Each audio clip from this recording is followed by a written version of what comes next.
what I would like to say to the families that have supported your recruits through this effort, they're going to need you every single day. They're going to need you to be behind them, beside them, in front of them, to guide them, to make sure that they're making the proper decisions. Because this job is not easy. Not everyone steps to this job and it becomes easy. It's something that you have to work at.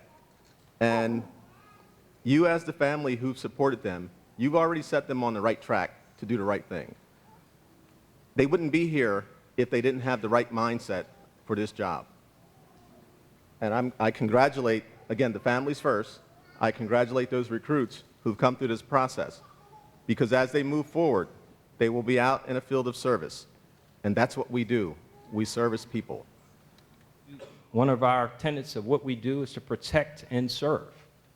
And while you undoubtedly will have many occasions to enforce the laws of this state, you will do more service for the people who live here in Wilmington than probably anything else. And if you keep that in your mind, it will help you stay grounded in what's most important.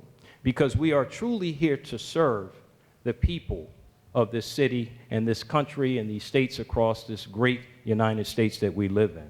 And so I think that's so very, very important. You heard me mention Sylvester Johnson. And as I get into what I'm going to speak about in large part, which is community relations, I will tell you that he epitomized that in terms of his outlook, his views, and the bars that he set for our department.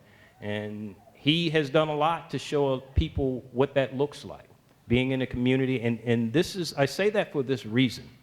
You are a part of the community that you serve. You should never, ever forget that. It's said once, it's been said twice. You need to remember that, most importantly. Community policing is a buzz phrase that's been around for a long time. It means different things to different people, but ultimately it speaks of collaboration and partnership. And if you understand that, you will understand that in order to be successful in what we call public safety, you have to work with your partners. Your partners are the communities and the business people that you work and serve with.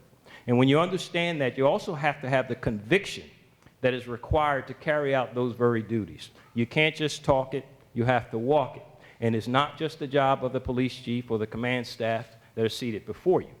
It starts from bottom to top and top to bottom. Everybody plays an absolute significant role in this thing we call community policing.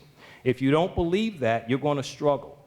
While you're sitting there undoubtedly saying, you know, I can't wait to get in that police car, to turn those sirens on and go to my first, whatever you call it here, hot job or priority job as we call it in Philadelphia, you will get plenty of opportunities for that. But what you need to know is that at the end of the day, it is the people that you service that will make your life easy. So if you have a brother, sister, father, or you end up being one of the people who fancies themselves as the individual who's going to be locking everybody up, maybe that's your call. I don't know. But please understand that even if you're that person, cultivating those relationships will only make that job easier. It won't make it harder. Because when you have the right relationships, people will give you information.